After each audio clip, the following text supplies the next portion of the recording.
Barang siapa yang sholat malam dengan 10 ayat saja, maka tidak ditulis sebagai orang yang lalai. Artinya dia setelah itu dia akan menjadi orang yang sibuk dengan hal-hal yang positif. Itu 10 ayat. Perlu Anda tahu ya, Al-Fatihah 10 ayat. Al-Ikhlas 4 ayat, berarti sudah 11 ayat. Itu contoh saja gitu. Dan barang siapa yang membaca dalam sholat malamnya 100 ayat, maka dicatat sebagai qanitin atau orang yang tunduk dan patuh kepada Allah. Dan barang siapa yang membaca 1000 ayat pada malam hari, maka dia akan dicatat sebagai muqantirin. Dan maknanya adalah orang yang mendapatkan keuntungan yang melimpah berupa pahala yang banyak. 1000 ayat. Tentu ini kalau orang sudah terbiasa ya. Tapi bagaimana Anda bisa lihat Allah subhanahu wa ta'ala menjanjikan ini kepada seseorang di antara kita hanya dengan membaca ayat di malam hari ya. Agar setiap muslim dan muslimah menghidupkan malamnya. Dan fahami baik-baik kalau kemuliaan seorang mukmin ada di sholat malamnya. Apapun yang kita inginkan kita bisa dapatkan di sholat malam itu. Kayak misalnya kita ingin dipenuhi hajat kita, berdoa kepada Allah subhanahu wa ta'ala. Bisa. Atau ya, kita ingin diselesaikan permasalahan yang sedang kita hadapi, juga bisa. Ya. Atau kita ingin menambah derajat kita di surga supaya lebih tinggi derajatnya, juga bisa. Gitu. Ya. Jadi semua kita bisa dapatkan. Dan sangat dekat dengan keikhlasan. Karena di sholat malam tidak ada di keramaian orang. Kita sendirian. Kebanyakan orang kerjakan sendirian. Kalaupun dia kerjakan seperti di hadis motivasi antara suami istri, ini memang sudah saling tahu, sudah saling terbuka gitu. Maka ini juga hal yang luar biasa yang bisa membuat mereka berdua supaya saling ta'awun atau bekerjasama dalam kebaikan. Baik teman-teman sekalian, kita akan coba masuk lebih dalam tentang qiyamul lail atau tahajud. Ya. Pengertian tahajud sendiri yang sering disebutkan dengan sholat malam ya, atau qiyamul lail, itu menurut bahasa hajadar rajul artinya seseorang tidur di malam hari. Adapun hajjada pakai tasydid artinya ia sholat di malam hari. Hajjadar rajul kalau pakai tasydid berarti dia sholat di malam hari. Makanya kita bilang tahajud ada tasydidnya. Adapun al-mutahajjid ya, artinya orang yang berdiri di malam hari, bangun dari tidurnya untuk sholat malam. Nah, makanya tahajud itu dibahasakan orang yang tidur lalu bangun sholat malam. Ya. Kalau qiyamul lail berarti sudah bangun untuk sholat langsung. Jadi tahajud itu lebih pekah lagi kalau digunakan bahasa ini. Hukum tahajud sendiri sunnah muakkadah, sunnah yang sangat ditekankan. Bukan wajib, tapi sunnah. Cuma memang sangat ditekankan. Dan perlu kami ingatkan kembali teman-teman sekalian, banyak di antara muslimin selalu berdalih. Mereka mengatakan itu kan cuma sunnah. Maka mereka bersembunyi di bahasa ini ya, supaya mereka tidak mengerjakannya. Akhi dan ukhti, sholat tahajud, sholat duha, sholat qabliyah, sholat ba'diyah, ya, sholat wudu, sholat taubat, sholat istikharah. Ini semua sholat tasbih, sholat sunnah, tapi juga dianjurkan. Dan ini adalah manfaatnya besar sekali. Karena kata Nabi SAW, dia akan bisa membantu kalau ada sholat wajib kita yang kurang pada hari kiamat. Sebagaimana dalam hadis sahih, kata Nabi SAW, awal amal dihisab hari kiamat bagi seseorang adalah sholatnya. Kalau sholatnya baik, maka beruntunglah dia. Ya. Dalam riwayat lain akan membantu amal-amal yang lain. Dan kalau kurang atau rusak, maka rugilah dia. Dalam riwayat lain akan mengganggu amal-amal yang lain. Lalu kata Nabi SAW adalah, dalam riwayat lain ditambahkan juga, kalau seandainya amal sholat wajibnya ada yang kurang, Allah subhanahu wa ta'ala berfirman kepada para malaikat, ya, lihat sholat-sholat sunnahnya. Kalau ada, sempurnakan sholat wajibnya. Sempurnakan sholat wajibnya. Jadi dia berfungsi untuk membantu sholat wajib. Sebagaimana juga kata Nabi SAW itu berlaku pada semua amal. Maksudnya puasa sunnah, Senin, Kamis, Ayyamul Bid membantu sholat puasa Ramadan kalau ada yang kurang. Sedekah yang kita keluarkan bisa membantu zakat. Ya, umrah bisa membantu haji. Selain daripada itu juga ada hadis yang lain yang mulia sekali. Kata Nabi SAW, Allah SWT berfirman, La yazalu abdun yataqarrabu ilai bin nawafil hatta uhibbu. Seorang hamba terus dekatkan diri kepadaku dengan amal-amal sunnah. Kalau amal wajib sudah bukan pilihan. Amal sunnah ini memang pilihan. Tapi kalau seorang hamba, kata Allah SWT, terus mendekatkan diri kepadaku dengan amal-amal sunnah, hatta uhibbu. Sampai akhirnya aku mencintainya. Fa'iza ahbabtu kuntu lahu sam'un yabsuru yalladhi yasma'u bihi. Kalau aku sudah mencintai dia, aku akan menjadi pendengaran yang digunakan untuk mendengar. Maksudnya aku akan kontrol pendengaran dia. Sehingga tidak dengar kecuali yang baik saja gitu. Wa basaru alladhi yabsuru bihi, dan penglihatan yang digunakan untuk melihat, wa yaduhu alladhi yabtushu bihi, dan tangan yang digunakan untuk menjama, wa rijlu alladhi yamshi alaihi, dan kaki yang digunakan untuk melangkah. Jadi banyak sekali manfaatnya. Jangan karena sunnah ya, kemudian semua amal sunnah enggak usah. Lalu sampai kapan Anda tidak mau kerjakan yang sunnah? Pertanyaan sederhana, kenapa? Dan kenapa haramkan diri dari sunnah seperti ini? Salat ini ditetapkan berdasarkan Al-Quran dan sunnah ya. Dan juga ijma' ulama berdalil dari firman Allah SWT dalam surah Furqan ayat 64. A'udzubillahi minasyaitonir rajim. Ini Allah memuji hamba-hambanya yang suka salat malam. Walladzina yabituna li rabbihim sujjadan wa qiyama. Termasuk hamba-hamba Allah ibadur rahman, hamba Allah yang maha pengasih, Allah yang maha pengasih, hamba-hamba pilihannya, itu kan? Itu adalah orang-orang yang melalui malam hari dengan bertahajud dan berdiri untuk Rabb mereka. Bertahajud dan berdiri untuk Rabb mereka. Kemudian juga Allah memuji orang-orang yang salat malam. Anda dengarkan dalil-dalil yang sangat banyak. Surah Az-Zariyat, surah nomor 17 ayat 18. Ini masih dalam hukumnya ya, dalil tentang hukumnya. Az-Zariyat ayat 17 sampai 18. A'udzubillahi minasyaitonir rajim. Kanu qalila minal laili ma yahja'un wa bil ashari hum yastaghfirun. Dan hamba-hamba Allah itu, hamba-hamba pilihan Allah, mereka sedikit sekali tidur di waktu malam. Dan di akhir-akhir malam mereka memohon ampun atau memperbanyak istighfar kepada Allah. Menjelang subuh setelah sholat malam mereka sibuk dengan istighfar, mohon ampun kepada Allah. Di sini Allah memuji. Jadi tidur lebih cepat di malam hari supaya Anda bangun sholat malam. Kalaupun Anda begadang jangan keluput dengan sholat malam Anda. Kemudian juga Allah SWT menerangkan orang-orang yang sempurna keimanannya justru orang yang selalu mendirikan sholat malam. Allah sebutkan dalam surah Sajdah ayat 16 sampai ayat 17. Coba dibuka As-Sajdah ayat 16 sampai 17. A'udzubillahi minasyaitonir rajim. Tatajafa junubum 'anil madaji'i yad'una rabbahum khaufan wa tama'an wa mimma razaqnahum yunfikun. Fala ta'lamu nafsum ma ukhfiya lahum min qurrati a'yunin jazaa'an bima kanu ya'malun. Lambung mereka jauh dari tempat tidurnya, sedangkan mereka berdoa kepada Rabbnya dengan rasa takut dan harap. Dan mereka menafkahkan sebagian rezeki yang kami berikan kepada mereka. Seorang pun tidak mengetahui apa yang disembunyikan untuk mereka, yaitu bermacam-macam nikmat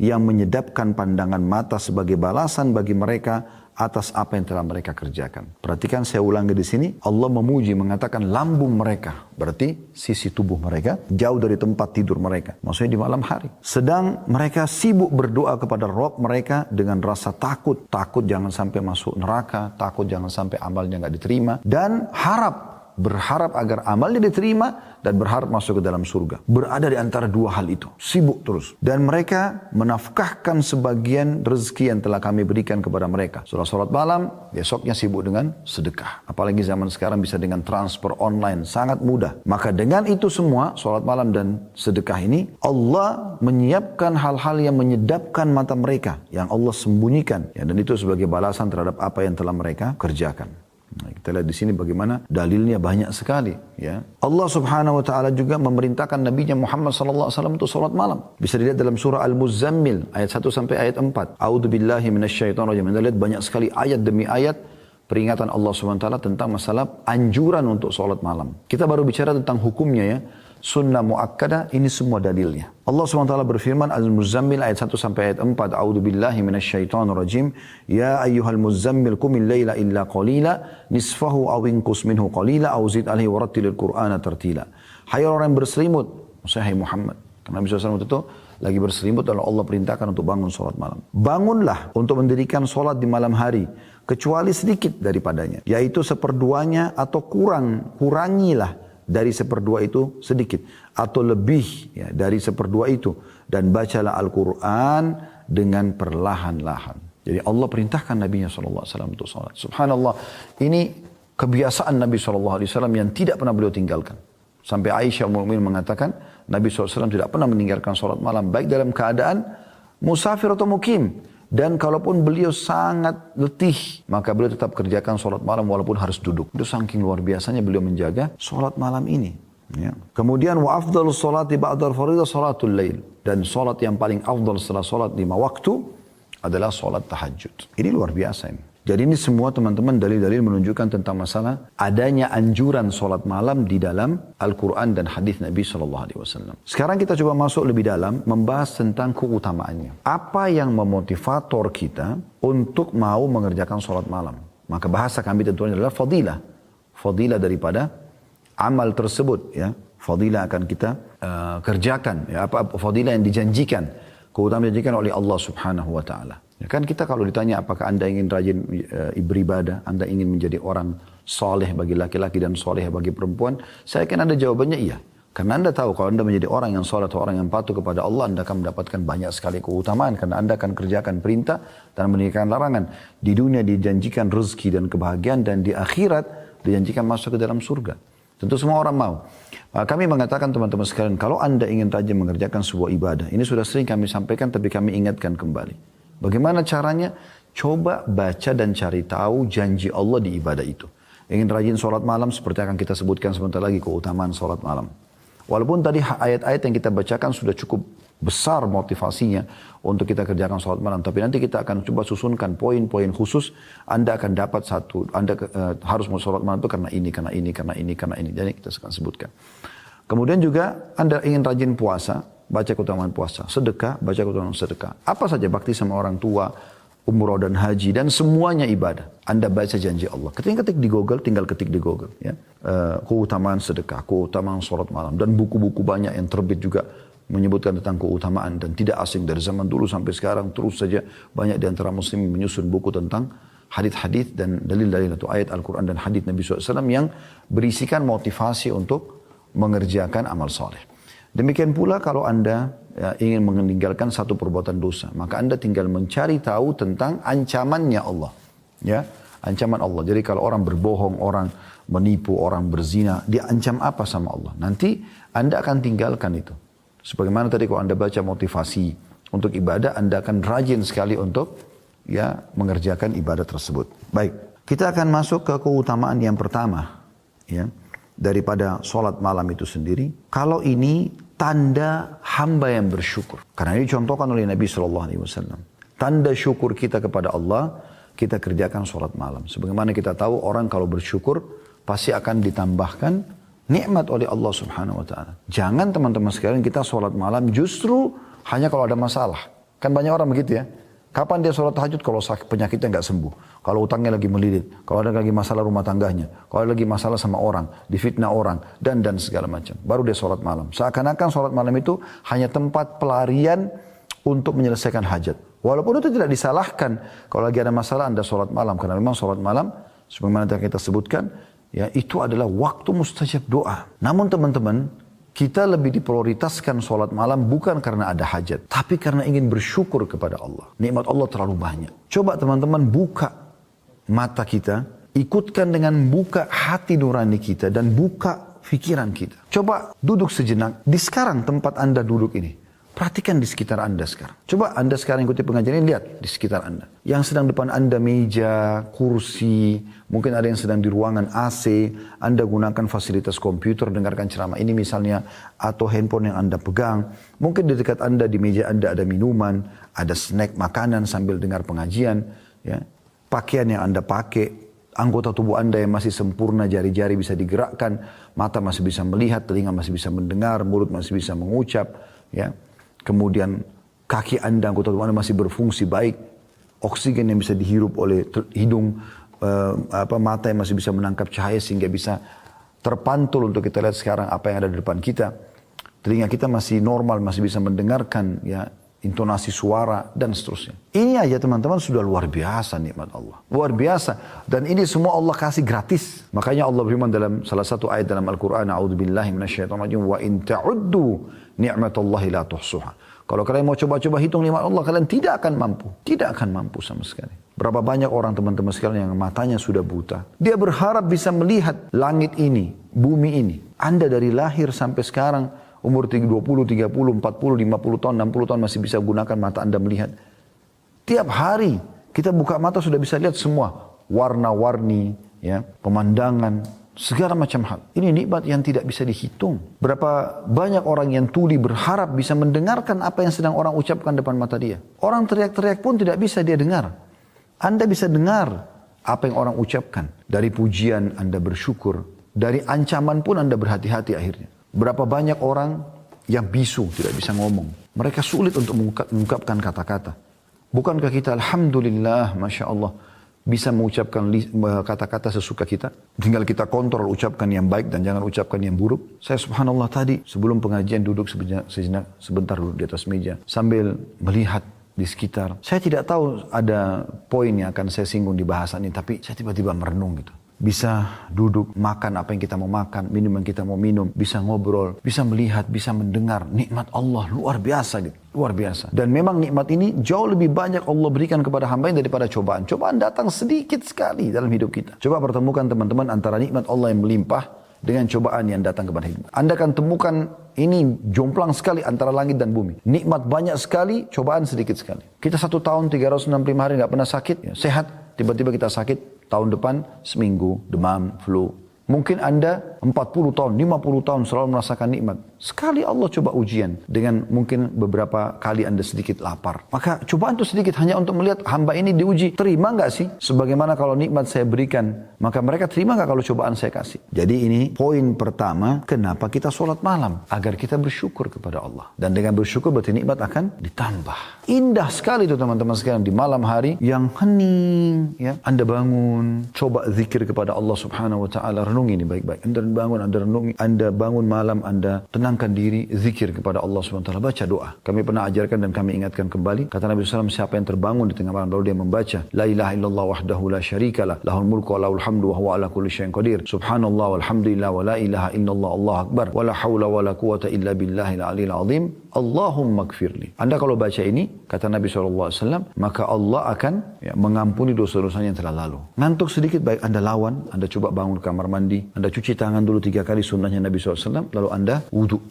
Doa tadi itu, kalau Anda baca juga dalam riwayat lain dikatakan, siapa yang membaca zikir pada saat bangun tidur, maka akan diijabah kalau dia berdoa dan akan diterima kalau dia sholat. La ilallah wahdahu la syarika lahul mulku wa lahul hamdu wa huwa ala kulli syai'in qadir. Subhanallah alhamdulillah wa la ilaha illallah Allahu akbar wa la haula wa la quwata illa billahil aliyil azim. Allahumma gfirli. Jadi kalau Anda baca itu, Anda kalau berdoa diterima doanya. Kalau sholat diterima sholatnya. Dan dosanya diampuni yang lalu. Coba Anda bayangkan bagaimana. Wudu dengan tenang, ikhlaskan niat kepada Allah, tebahkan sejadah Anda, pakai mukena Anda kalau Anda wanita. Lalu Anda pakai baju yang terbaik, semprotkan minyak wangi antara Anda dengan Tuhan Anda, di tubuh, di pakaian Anda, di sejadah Anda. Kemudian niatkan ikhlas kepada Allah SWT. Bisa minum air dulu 1 gelas. Minta, ya Allah ikhlaskan niatku, aku ingin sholat untukmu. Lalu Anda sholat. Coba lakukan sholat terindah yang pernah Anda lakukan. Semua penuh dengan tumaknina, ketenangan. Allahu Akbar. Baca iftitah dengan tenang. Atur nafas Anda. Wajjahtu wajhiya lilladzi fataras samawati wal arda hanifan muslima wa ma ana minal musyrikin. Aku mengarahkan wajahku kepada pencipta langit dan bumi ini. Dan aku berpegang pada agama Islam yang lurus ini. Menyerahkan diri kepadanya. Dan aku bukan termasuk orang musyrik. Inna salati wa nusuki wa mahyaya wa mamati lillahi rabbil alamin. Sesungguhnya ibadah-ibadahku, kehidupanku, sembelihanku untuk Allah Tuhan alam semesta. La syarika lahu wa bidzalika umirtu wa ana minal muslimin. Tidak ada sekutu bersamanya. Dan begitulah aku diperintahkan dan aku termasuk orang yang menyerahkan diri. A'udzu billahi minasyaitonir rajim. Bismillahirrahmanirrahim. Aku berlindung kepada Allah dari syaitan yang terajam atau terkutuk, dengan menyebut nama Allah yang maha pengasih lagi maha penyayang. Alhamdulillahi rabbil alamin. Segala puji dan puja bagi Allah Tuhan alam semesta. Ar-Rahmanir-Rahim. Zat yang maha pengasih lagi maha penyayang. Maliki yaumiddin. Raja, penguasa hari kebangkitan atau hari pembalasan. Iyyaka na'budu wa iyyaka nasta'in. Hanya kepadamu kami menyembah. Hanya kepadamu kami meminta pertolongan. Renungi itu. Kita sedang bicara dengan Tuhan kita Allah. Ihdinas siratal mustaqim. Tunjukkanlah kami jalan yang lurus. Siratal ladzina an'amta 'alaihim. Jalan orang-orang yang telah Engkau berikan nikmat pada mereka. Para nabi-nabi dan orang-orang saleh. Ghairil maghdubi 'alaihim waladdallin. Bukan orang yang kau murkahi dan bukan juga orang yang sesat. Kata Ibnu Abbas, bukan Yahudi, bukan Nasrani. Lalu Anda bilang, amin. Pilih surah yang paling mudah buat Anda dulu. Al-Ikhlas misalnya. Bismillahirrahmanirrahim. Dengan menyebut nama Allah yang maha pengasih lagi maha penyayang. Qul huwallahu ahad. Katakanlah Allah itu Esa. Allahus samad. Allah yang bergantung segala sesuatu padanya. Lam yalid wa lam yulad. Tidak beranak dan tidak diperanakkan. Wa lam yakul lahu kufuwan ahad. Dan dia juga tidak membutuhkan pada siapapun. Tenangkan diri dulu. Allahu Akbar. Ruku. Sudah tenang? Subhana rabbiyal azim. Maha suci Tuhanku yang maha agung. Subhana rabbiyal azim. Maha suci Tuhanku yang maha agung. Tidak usah dibaca bahasa Indonesianya, tapi renungi maknanya di sini. Subhana rabbiyal azim. Maha suci Tuhanku yang maha agung. Itu aja dulu, 3 kali. Nanti bertahap Anda bisa naikkan. Masih banyak zikir ruku. Ada subhana rabbiyal azim wa bihamdi. Ada subuhun kuddusun rabbul malaikati war ruh. Ada subhana dzil jabaruti wal malakuti wal kibriyai wal azamah. Ada subhanakallahumma wa bihamdika Allahumma gfirli. Ada Allahumma laka raka'tu wa bika amantu wa laka aslamtu. Raka'a sam'i wa basari wa lahmi wa dami wa idhmi wa istaqalla bihi qadami. Anda pilih satu saja, subhana rabbil azim dari 3 kali. Sami Allahu liman hamida, dengan pelan-pelan, tenang. Allah telah mendengar siapa yang memujinya. Lalu kita baca Rabbana walakal hamd. Wahai Tuhan kami segala puji bagimu. Mil'us samawati wa mil'ul ard. Puji-pujian itu memenuhi langit dan bumi. Wa mil'u ma syi'ta min syai'in ba'd. Dan sepenuh yang engkau inginkan. Jadi kita memuji Allah luar biasa. Di antara riwayat lain juga kita disunnahkan membaca hamdan kathiran tayyiban mubarakan fi. Puji-pujian yang banyak, yang penuh dengan berkah. Ya, puji-pujian yang banyak, yang baik dan penuh dengan berkah.